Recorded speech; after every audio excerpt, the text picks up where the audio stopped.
Bismillahirrahmanirrahim. Assalamualaikum warahmatullahi wabarakatuh. Innal hamdalillah nahmaduhu wa nasta'inuhu wa nastaghfiruh wa na'udzu billahi min syururi anfusina wa min sayyiati a'malina. May yahdihillahu fala mudhillalah wa may yudlil fala hadiyalah. Asyhadu an la ilaha illallah wahdahu la syarika lah wa asyhadu anna Muhammadan abduhu wa rasuluh. Qala Allah ta'ala ya ayyuhalladzina amanu taqullaha haqqa tuqatih wa la tamutunna illa wa antum muslimun. Ya ayyuhan nasu taqu rabbakumul ladzi khalaqakum min nafsin wahidah wa khalaqa minha zawjaha wa batha minhuma rijalan katsiran wa nisaa'a wattaqullaha alladzi tasaaluna bihi wal arham innallaha kana 'alaikum raqiba. Ya ayyuhalladzina amanu taqullaha wa qulu qawlan sadida yuslih lakum a'malakum wa yaghfir lakum dzunubakum wa may yuti'illaha wa rasulahu faqad faza fawzan 'azima. Fa inna asdaqal haditsi kitabullah wa khairal hadi hadyu Muhammadin sallallahu alaihi wasallam wa syarrul umuri muhdatsatuha wa kullu muhdatsatin bid'ah wa kullu bid'atin dhalalah wa kullu dhalalatin finnar. Para santri sekalian rahimani wa rahimakumullah, kita panjatkan puja dan puji syukur kepada Allah Subhanahu wa taala atas limpahan nikmat yang Allah Subhanahu wa taala telah berikan kepada kita. Nikmat yang paling agung yang Allah Subhanahu wa taala berikan kepada kita adalah nikmat Islam. Antum semua mungkin tidak merasa bahwasanya Islam adalah nikmat yang besar. Tapi kalau antum dilahirkan dari keluarga yang non-muslim, kemudian antum baru mengenal Islam, dan kemudian antum masuk Islam, di situ antum baru mengenal betapa besarnya nikmat Islam. Maka teruslah belajar tentang Islam ini, karena nikmat Islam ini sangat mahal. Untuk tahu bagaimana nikmat Islam ini begitu mahal, silakan lihat, silakan baca, silakan pelajari bagaimana Nabi SAW berdakwah kepada pamannya Abu Thalib. Nabi SAW lahir dalam kondisi yatim. Beliau diasuh oleh ibunya. Kemudian beliau dibesarkan di Bani Sa'ad, di keluarga Halimah As-Sa'diyah. Kemudian setelah itu beliau kembali ke kota Mekah. Kemudian diajak ibunya berziarah ke makam bapaknya. Akhirnya ibunya meninggal dan Nabi SAW diasuh oleh kakeknya Abdul Muttalib. Tidak lama diasuh oleh kakeknya Abdul Muttalib, kakeknya pun meninggal. Diasuh oleh Abu Thalib, pamannya. Dan orang yang paling berjasa dalam diri Nabi SAW adalah Abu Thalib. Karena Abu Thalib lah yang membesarkan Nabi SAW setelah kakeknya wafat. Dan Nabi SAW begitu dispesialkan oleh Abu Thalib. Abu Thalib tidak memberi makanan yang paling enak kecuali setelah memberi makan Nabi SAW. Padahal Abu Thalib memiliki banyak anak. Salah satu anak Abu Thalib adalah Ali ibn Abi Thalib. Abu Thalib memberikan yang sangat spesial kepada Nabi SAW. Bahkan beliau lebih menyayangi Nabi SAW daripada anak-anaknya. Beliau pun diajak untuk berdagang ke negeri Syam. Tapi akhirnya di tengah perjalanan bertemu dengan pendeta, disuruh untuk kembali. Karena kalau orang Yahudi mengetahui Nabi SAW datang, maka mereka pun akan berniat buruk, bahkan membunuh Nabi. Akhirnya Nabi SAW pulang. Terus dibesarkan oleh Abu Thalib, dibimbing sampai lewat masa remaja, masuk ke masa dewasa.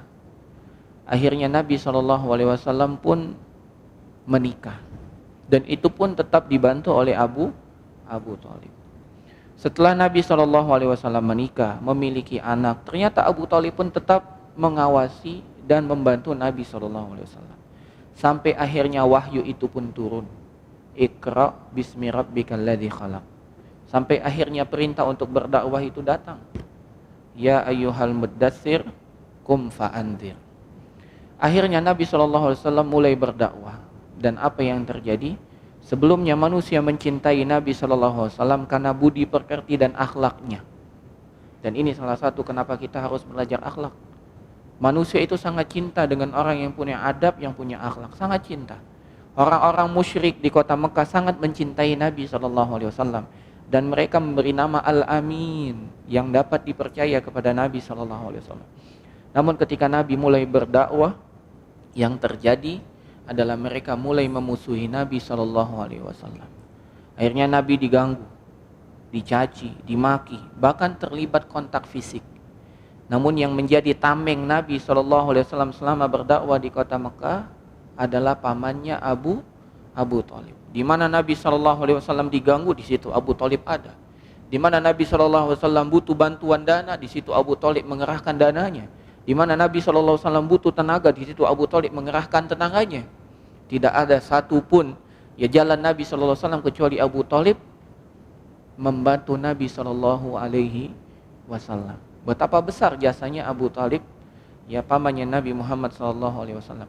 Sampai di detik akhir, Abu Thalib sangat percaya bahwasanya apa yang dibawa oleh keponakannya Muhammad SAW itu benar. Namun dia tidak mampu untuk menggerakkan lisannya bersyahadat. Di sini kita tahu bahwasanya syarat iman harus diucapkan dengan lisan, diyakini dengan hati, dan dibuktikan dengan amal perbuatan. Abu Thalib percaya dalam hatinya, Abu Thalib membuktikan dengan amal perbuatannya, namun dia tidak mengucapkan dengan lisan. Sampai akhirnya sakaratul maut pun datang. Sakaratul maut pun datang, akhirnya Nabi SAW mendatangi Abu Thalib di akhir hayatnya. Ternyata bukan aja Nabi SAW yang datang. Orang-orang kafir, pembesar-pembesar juga datang. Di antaranya adalah Abu Jahal. Nabi SAW berkata kepada pamannya, Ya ammi, wahai pamanku, kul kalimatan, ucapkan satu kalimat saja. Asyhadu laka indallah, yang aku dapat bersaksi untukmu di sisi Allah Subhanahu wa taala. La ilaha illallah. Kemudian Abu Thalib pun melihat kepada Nabi. Seketika itu juga Abu Jahal pun mengatakan, Ya Abu Thalib, apakah engkau benci dengan agama nenek moyangmu? Apakah engkau benci dengan agama Abdul Muttalib? Maka Abu Thalib pun melihat kepada Abu Jahal dan terdiam. Kemudian Nabi pun mengatakan, Ya ammi kul kalimatan, ucapkan satu kalimat, La ilaha illallah. Maka Abu Thalib pun melihat kepada Nabi. Ternyata Abu Jahal pun mengatakan, apakah engkau rela meninggalkan agama nenek moyangmu Abdul Muttalib? Maka Abu Thalib pun terdiam, tidak mengucapkan apa-apa. Begitu terus sampai akhirnya nyawa di kerongkongan, sampai akhirnya Abu Thalib meninggal dan dia tidak mengucapkan La ilaha illallah. Berarti Abu Thalib mati dalam kondisi non-muslim atau kafir. Beliau yang membesarkan Nabi, beliau yang membantu Nabi SAW sampai menikah. Beliau pun tetap memperhatikan Nabi SAW sampai punya anak. Beliau pun membantu Nabi saat Nabi SAW dikala sulit. Harta beliau ikut dalam harta Nabi SAW. Jasa beliau ada pada jasa Nabi SAW. Namun beliau mati tidak dalam kondisi Islam. Apa yang terjadi? Kebaikan semua yang dilakukan Abu Thalib untuk keponakannya, Nabi kita Muhammad SAW tidak bernilai di sisi Allah Subhanahu wa taala. Maka Nabi pun meminta ampun kepada Allah Subhanahu wa taala untuk pamannya, dan Allah tegur, janganlah engkau minta ampun untuk mereka, walaupun untuk dia, walaupun engkau meminta ampun 70 kali, Allah pun tidak akan mengampunkannya. Akhirnya dengan keinginan Nabi SAW untuk membantu pamannya Abu Thalib, akhirnya Allah Subhanahu wa taala memberikan keringanan azab untuk Abu Thalib. Abu Thalib diberikan azab yang paling ringan di api neraka. Di azab paling ringan di api neraka. Di riwayat yang lain dikatakan azab yang paling ringan di api neraka, dipakaikan sendal dari api neraka yang menyebabkan otak mendidih. Dan itu dilakukan terus, tidak ada habisnya. Bukan sampai hari kiamat, terus tidak ada habisnya. Di sini kita tahu betapa mahalnya Islam. Sejelek apapun antum, kalau antum muslim, antum ada kesempatan masuk surga. Tapi sebaik apapun antum, kalau antum bukan muslim, tempat kembali antum neraka. Maka pertahankan Islam ini. Kita hidup di zaman fitnah, zaman cobaan, zaman ujian. Yang mana kata Nabi SAW, bisa jadi seorang hamba mendapati pagi dalam keadaan Islam dan sore hari dia telah kafir. Bisa jadi seorang hamba mendapati sore dalam kondisi beriman, ternyata pagi-paginya telah kondisinya kafir. Maka pertahankan. Dan antum tidak akan pernah mempertahankan Islam antum kecuali antum memiliki ilmu. Maka beradanya antum di sini adalah bukti Allah cinta kepada antum. Allah ingin kebaikan untuk antum. Maka jangan sia-siakan kebaikan yang Allah berikan kepada antum semua belajar di tempat ini. Allah Subhanahu wa taala memberikan kebaikan kepada antum untuk belajar ilmu agama, yang dengan ilmu itu antum dapat mempertahankan keislaman antum. Ya, maka jangan sia-siakan. Ya, apalagi antum merasa tidak betah, sabar. Kalau antum di pondok bersabar, di luar pun antum harus bersabar. Kalau antum di pondok antum menahan rindu, ya, untuk tidak berjumpa dengan orang tua antum, di luar antum harus bersabar dari berbagai macam godaannya, kemaksiatannya, game online-nya, pertemanan lawan jenisnya, ya rokoknya, sabunya, narkobanya. Antum harus bersabar dari itu. Lebih baik antum di sini. Sabarnya antum di sini jauh lebih ringan daripada sabarnya antum di luar. Maka tidak ada pilihan untuk antum. Di sini bersabar, di luar bersabar. Lebih baik di sini yang sabarnya lebih ringan daripada sabar di luar. Ini muqaddimah. Maka antum harus bersyukur atas nikmat Islam. Kemudian selain nikmat Islam, nikmat yang harus kita syukuri adalah nikmat kesehatan. Sehat adalah nikmat yang tidak dirasakan kecuali orang yang sakit. Maka ketika antum sehat, antum ingat-ingat. Jangan gunakan kesehatan antum dalam rangka maksiat. Gunakan kesehatan antum untuk masalah ketaatan.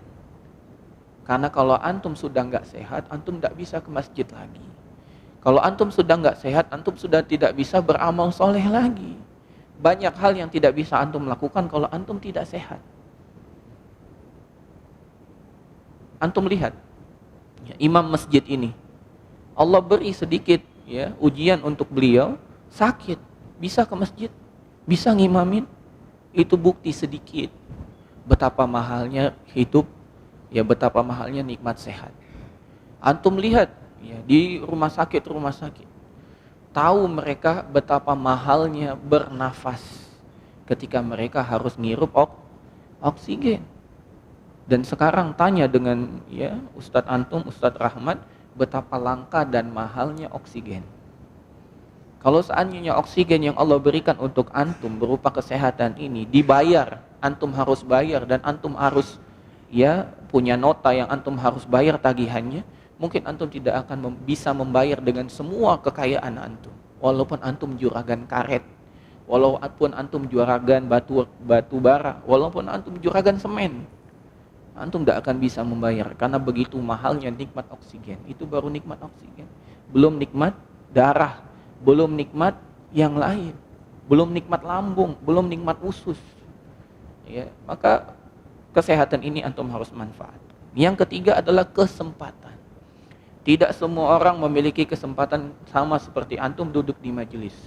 Kalau tidak percaya, tanya dengan jamaah Masjid Al-Madinah yang selama ini datang ke masjid ini. Sekarang mereka tidak bisa datang ke masjid ini. Kenapa? Di lockdown. Ya, betapa rindunya mereka untuk datang kajian. Ya, maka antum syukuri, walaupun lockdown, antum bisa belajar di sini. Bayangkan orang-orang di luar di sana tuh merindukan majelis ilmu. Merindukan majelis ilmu. Bahkan di antara mereka ada yang futur. Ya, Karena tidak datang ke majelis ilmu. Hatinya tidak memiliki makanan. Makanan hati ini adalah ilmu. Maka antum harus bersyukur kesempatan hadir di majelis ilmu ini. Maka jangan ngantuk, jangan sandaran, jangan kakinya ongkang-ongkang, ya. Antum harus memenuhi adab-adabnya. Ya. Jangan melamun. Dicatat. Kalau bisa semua yang diucapkan antum catat. Nanti setelah antum catat, antum baca lagi baru antum pahami. Jangan banyak melongo, jangan banyak bengong. Ya, kalau banyak bengong nanti ayam tetangga mati katanya. Ya, jadi jangan banyak melongo, jangan banyak bengong. Ya. Pikiran antum saat di masjid, saat kajian. Jangan mikirkan yang lain. Saat di masjid antum mikir tidur, saat tidur antum mikir belajar, saat belajar antum mikir makan. Itu salah. Saat di masjid pikir ibadah, pikir nuntut ilmu. Saat di kamar mikir tidur. Saat di kelas mikir belajar. Jangan dibalik, di kelas tidur, di kamar belajar. Itu kebalik.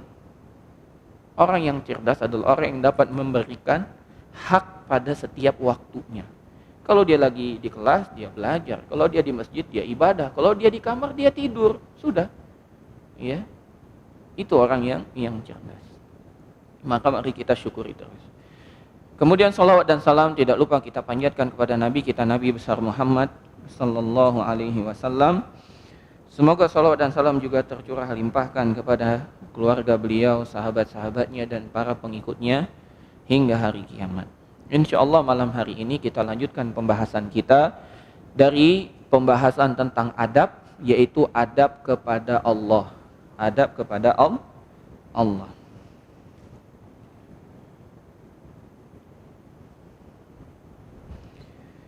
Ada beberapa adab kepada Allah Subhanahu wa taala yang harus kita penuhi. Yang pertama adalah hendaklah kita bersyukur kepada Allah Subhanahu wa taala. Ini adab yang paling penting. Yang pertama adalah kita bersyukur kepada Allah Subhanahu wa taala. Kenapa kita harus bersyukur kepada Allah? Karena Allah Subhanahu wa taala berfirman, "Wa ma bikum min ni'matin faminallah." Apa saja yang kalian dapatkan dari kenikmatan, semua dari Allah. Semua dari Allah. Kenikmatan yang antum rasakan sekarang itu semua dari Allah.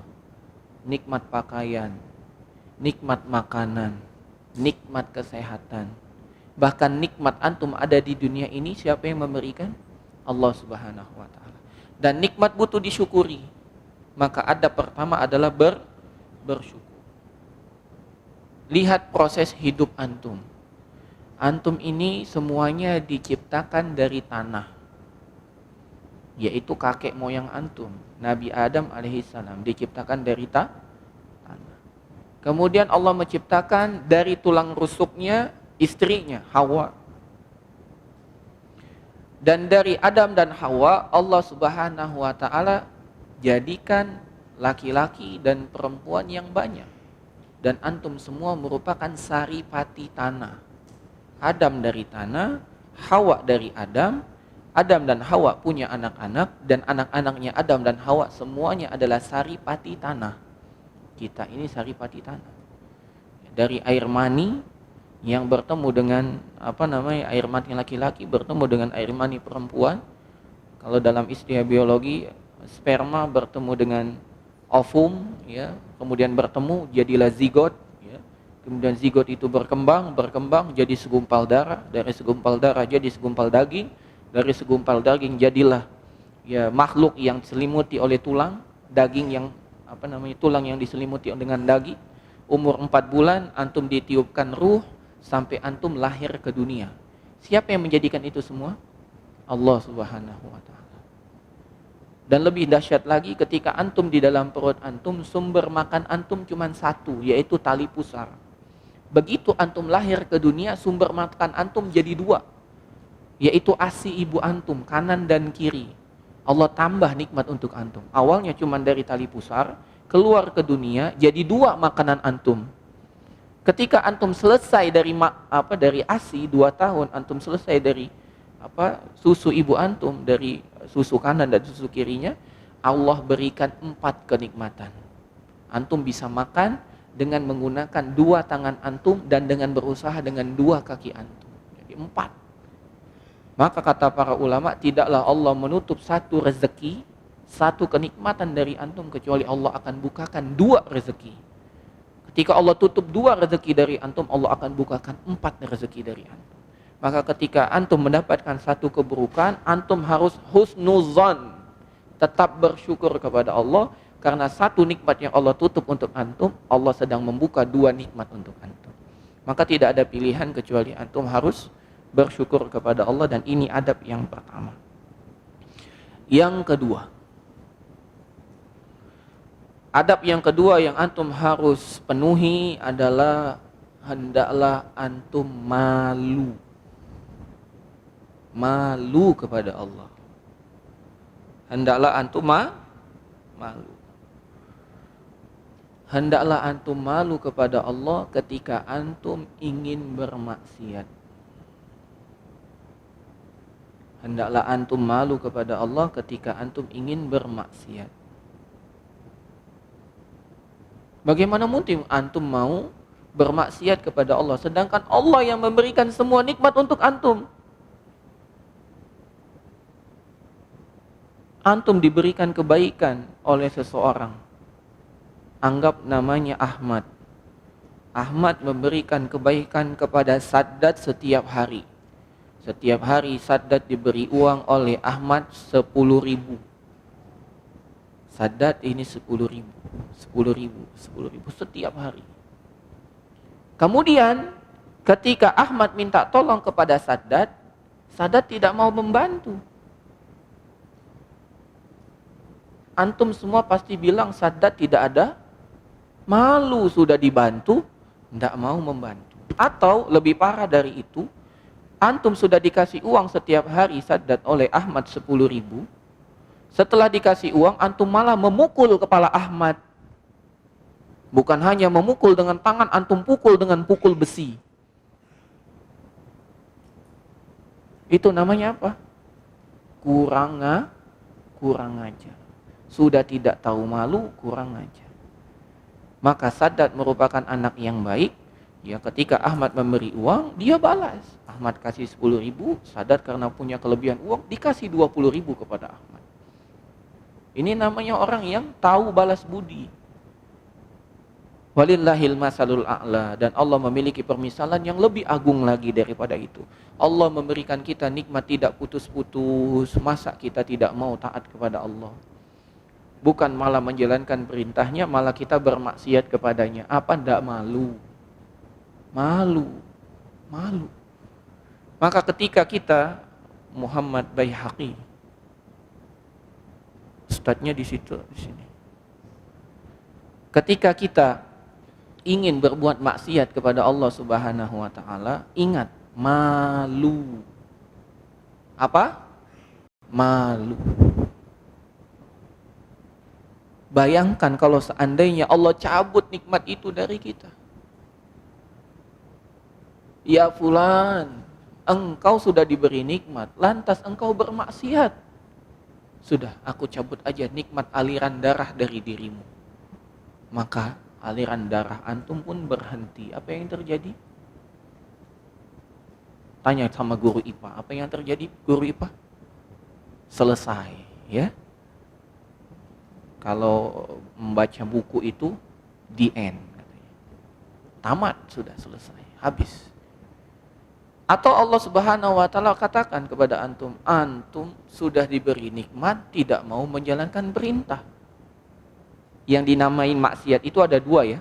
Maksiat itu tidak menjalankan perintah atau melaksanakan larangan, itu namanya maksiat. Tidak menjalankan perintah itu namanya maksiat. Melarang, melanggar larangan itu juga maksiat. Tidak sholat itu maksiat. Berzina juga maksiat. Tidak puasa itu maksiat. Makan riba juga maksiat, ya. Lantas ketika ada seseorang tidak mau menjalankan perintah Allah, kemudian Allah Subhanahu wa taala mengatakan, apa kau tidak malu? Kalau begitu, aku berhentikan saja paru-parumu bekerja. maka paru-parunya sudah tidak bisa memompa lagi. Ini paru-paru itu kembang kempis dia. Ini gerakan paru-paru, ya. Tiba-tiba paru-parunya tidak bisa bergerak lagi, tidak bisa beroperasi lagi. Apa yang terjadi? The end, selesai. Cuman satu dicabut, paru-paru selesai. Dicabut aliran darah tidak jalan, selesai.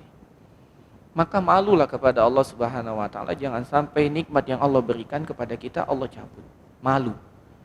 Yang ketiga,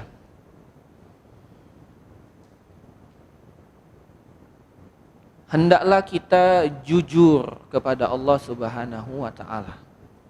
Hendaklah kita jujur kepada Allah Subhanahu wa taala.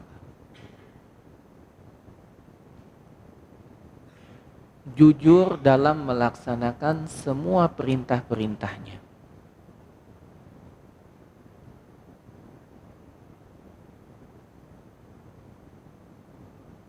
Banyak orang melakukan amal perbuatan tapi tidak jujur. Dia sholat, tapi sholatnya tidak jujur. Sholatnya bukan untuk Allah, sholatnya karena tidak enak. Sholatnya karena takut sama musyrif. Sholatnya karena takut diusir dari pondok. Kita nggak jujur kepada Allah Subhanahu wa taala. Kita menghafal Al-Quran, kita tidak jujur. Kita menghafal bukan karena Allah. Kita menghafal untuk dibilang, untuk disebut sebagai ahli Al-Quran, bukan untuk Allah. Kita tidak jujur. Maka adab kita kepada Allah, hendaklah kita jujur untuk menjalankan semua perintah-perintahnya, jujur. Karena Allah yang memberikan nikmat kepada kita, jujurlah kepada Allah dengan cara mengikhlaskan semua ibadah hanya kepadanya. Jujur. Kalau kita betul-betul ingin mendapatkan petunjuk, maka kita harus berjuang, jujur. Kalau kita betul-betul ingin menuntut ilmu di pondok ini, jujurlah kepada Allah. Betapa banyak di antara penuntut ilmu itu tidak jujur. Dia datang ke pondok niatnya bukan nuntut ilmu. Maka koreksi hati kita. Jujurkah kita ada di pondok ini?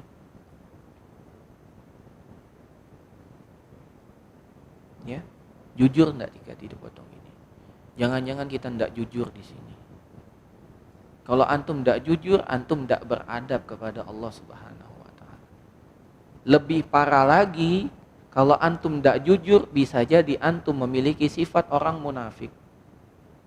Karena orang munafik, hatinya tidak jujur dengan perbuatan. Hatinya orang munafik itu tidak sesuai dengan perbuatannya. Seakan-akan dia Islam, tapi hatinya benci Islam. Seakan-akan dia sholat, tapi dalam hatinya benci dengan sholat.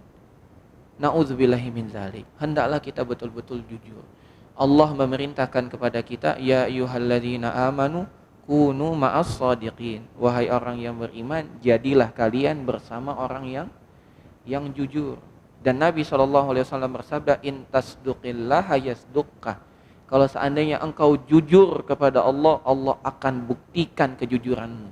Allah akan mudahkan kejujuranmu itu terwujud. Kalau antum betul-betul jujur menuntut ilmu, Allah mudahkan jalan antum menuntut ilmu. Kalau antum betul-betul jujur dalam beribadah, Allah mudahkan jalan antum untuk beribadah. Karena Allah Subhanahu wa taala berfirman, walladzina jahadu fina lanahdiyannahum subulana. Orang yang betul-betul berjuang di jalan kami, kami akan beri petunjuk dalam mereka berjuang. Yang keempat, dari adab kepada Allah adalah hendaklah kita bertawakal kepada Allah Subhanahu wa taala. Bertawakal. Jangan sampai di antara kita menyandarkan suatu urusan kepada dirinya sendiri. Tidak boleh. Aku sudah belajar pagi, siang, malam, pasti aku sukses.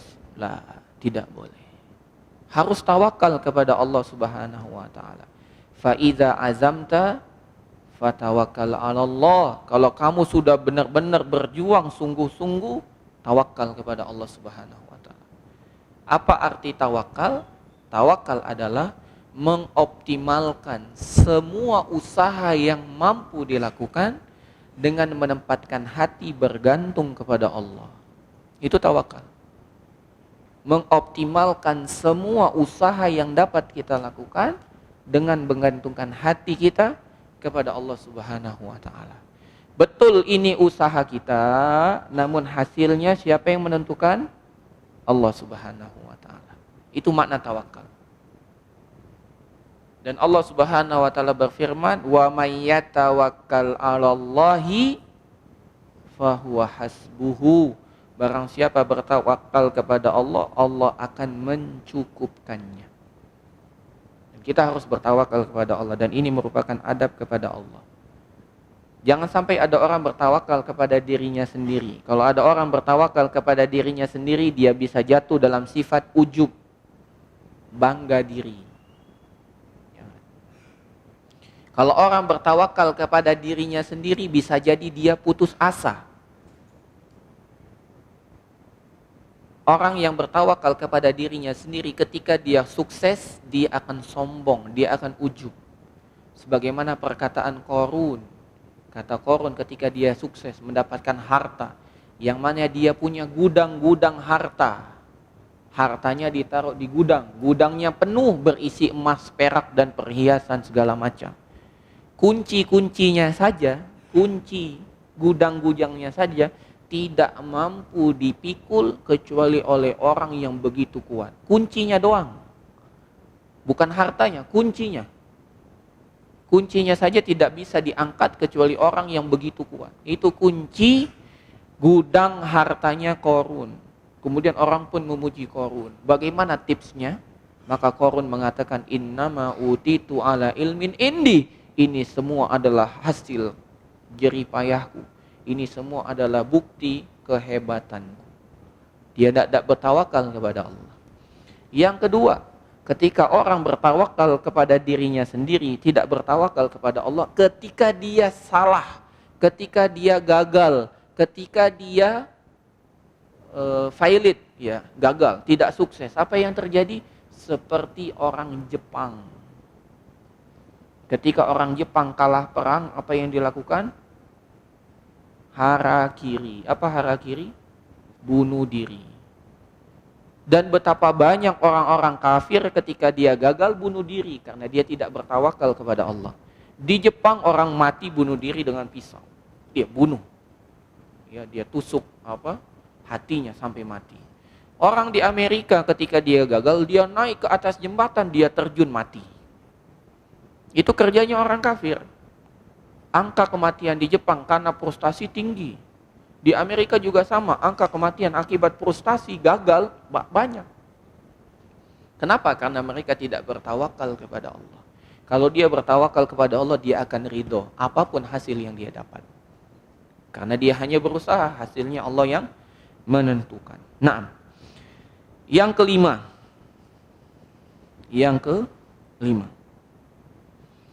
Hendaklah kita selalu berharap rahmat Allah Subhanahu wa taala.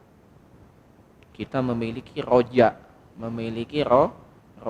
yaitu rasa harap kepada Allah Subhanahu wa taala. Berharap akan surganya, berharap atas ridhonya, berharap atas rahmatnya. Dan ini merupakan motivasi orang dalam beramal.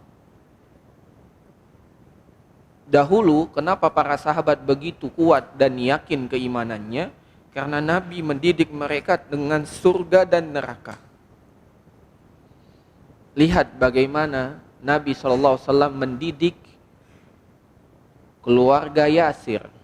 Keluarga Yasir itu bapaknya Yasir, istrinya Sumayyah, anaknya Ammar.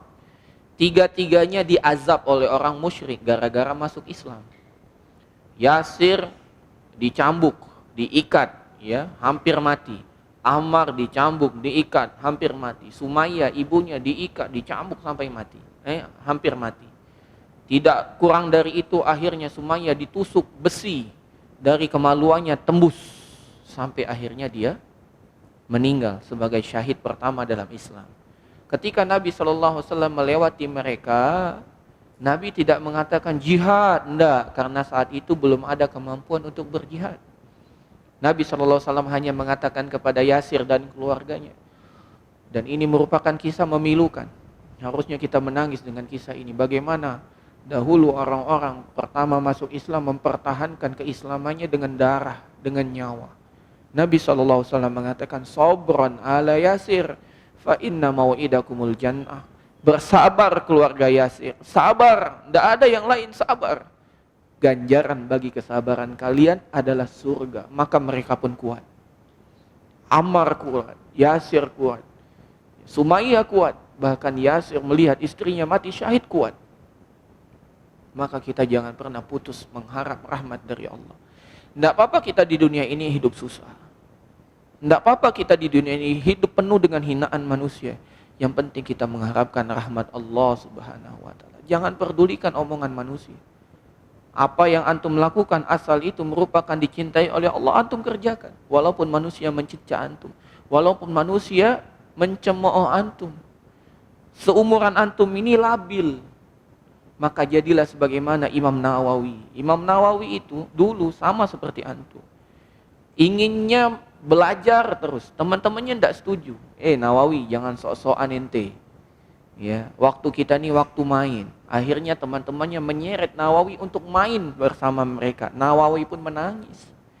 Nawawi menangis. Akhirnya datang seseorang guru menarik Nawawi. "Kenapa nak engkau menangis?" Anaknya umur kecil sama seperti antum.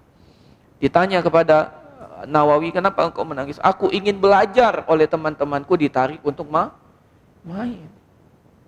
Akhirnya Imam Nawawi pun diambil oleh guru tersebut, diantarkan kepada bapaknya, dan guru tersebut mengatakan, "Jaga betul anak ini, insya Allah dia akan menjadi orang besar suatu hari kelak." Dan jadilah Imam Nawawi. Jadi Imam Nawawi bersabar, dicemooh oleh temannya, "Soan ente, tidak mau main ente. Ya masa tidak mau gaul dengan kita?" Tidak, dia fokus belajar dan akhirnya buahnya manis. Asal itu merupakan tuntutan agama kita, jalankan. Walaupun semua orang mencela antum. Cupu, kenapa? Tidak tahu FF, tidak apa-apa. Asal itu merupakan keredoan Allah, tidak main FF, antum jalankan. Cupu ente, kenapa? Tidak tahu ML, udah tidak apa-apa. Ya. Karena kalau antum main ML bisa jadi Allah murka dengan antum. Cupu ente tidak tahu CS. Ya. Itu udah tidak apa-apa. Anak cupu tidak tahu CS. Ya. Yang penting Allah Subhanahu wa taala beridho dengan anak. Biarkan, ente cupu banget, tidak tahu email, nggak tahu apa komputer, nggak tahu HP, nggak tahu yang lain. Biarkan saja. Asalkan antum tidak melakukan maksiat, tetap di atas jalan tersebut. Jangan tertipu. Ente umur berapa? 12 tahun. Sudah pernah merokok? Tidak pernah merokok. Cupu ente. Biarkan orang mengatakan kita cupu. Umur berapa? 17 tahun. Sudah punya pacar? Tidak punya pacar. Biarkan orang bilang kita cupu. Biarkan orang bilang kita jomblo. Biarkan. Karena yang kita kejar, yang kita harap rahmat Allah Subhanahu wa ta'ala. Yang ke-7. Yang ke-6. Hendaklah kita takut kepada azab Allah Subhanahu wa ta'ala. Takut. Azab Allah itu begitu dekat. Azab Allah itu begitu dekat. Antum kan semua sudah baca surat Al-Kahfi. Baca enggak?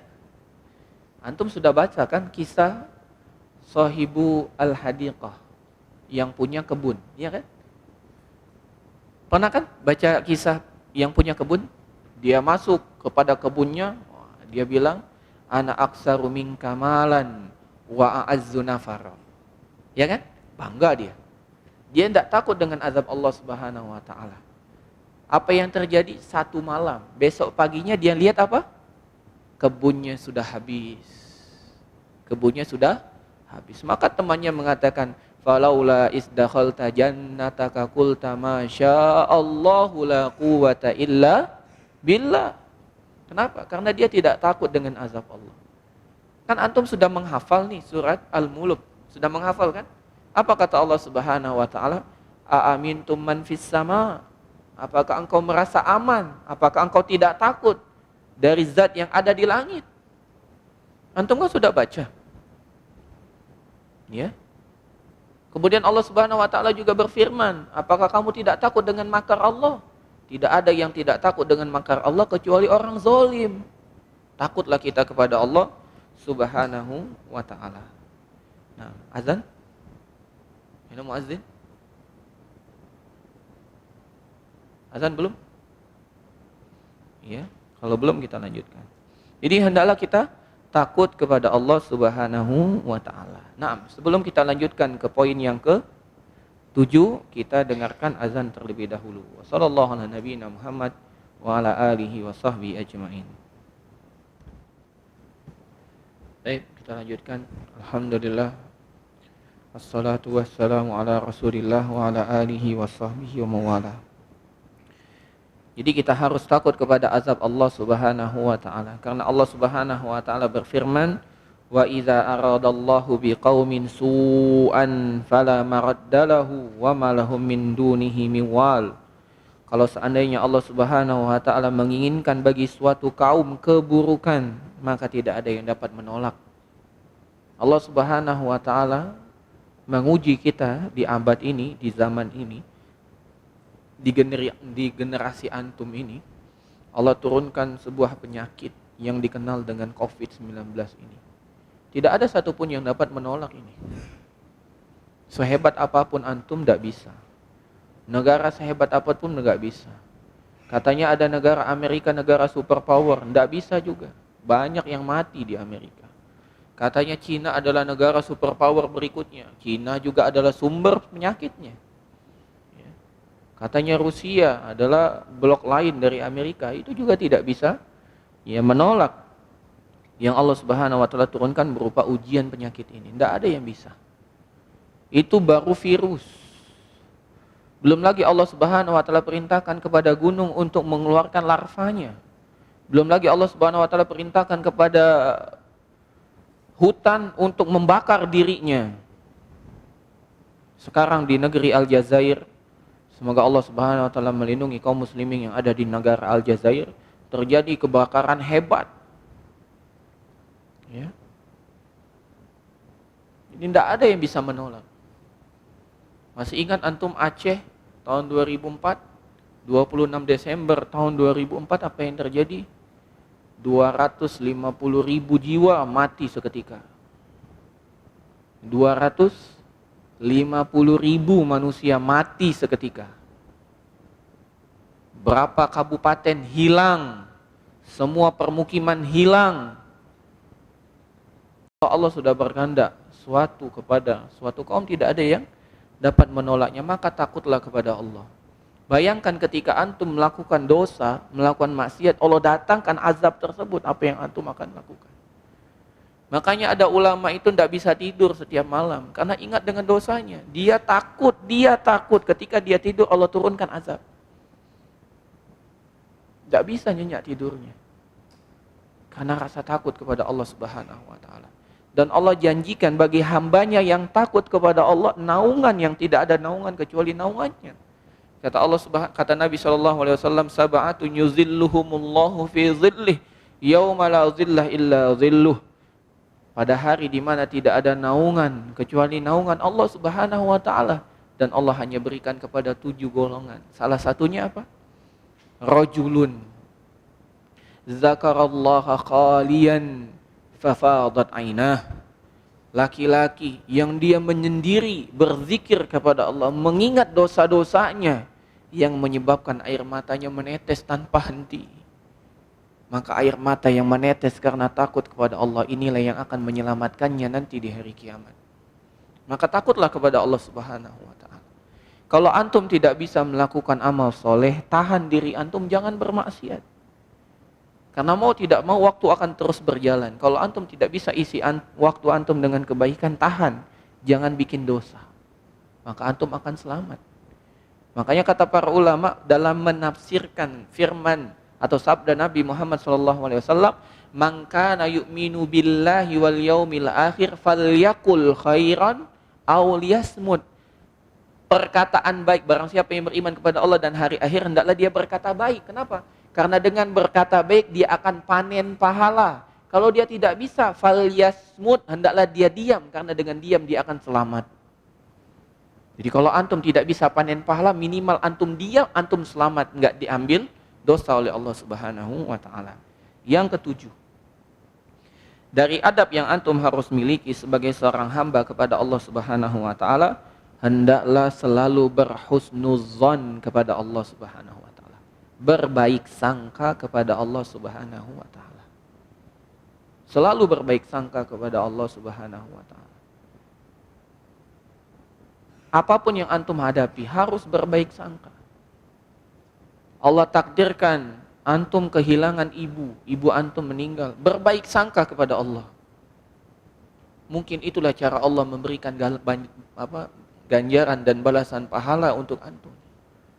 Ketika Allah Subhanahu wa taala takdirkan antum kehilangan bapak, maka harus berhusnuzon kepada Allah Subhanahu wa taala. Karena Allah Subhanahu wa taala ingin kebaikan untuk antum. Ketika Allah Subhanahu wa taala mengambil istri antum, Allah cabut nyawanya, maka berhusnuzon kepada Allah. Allah sedang ingin kebaikan untuk antum.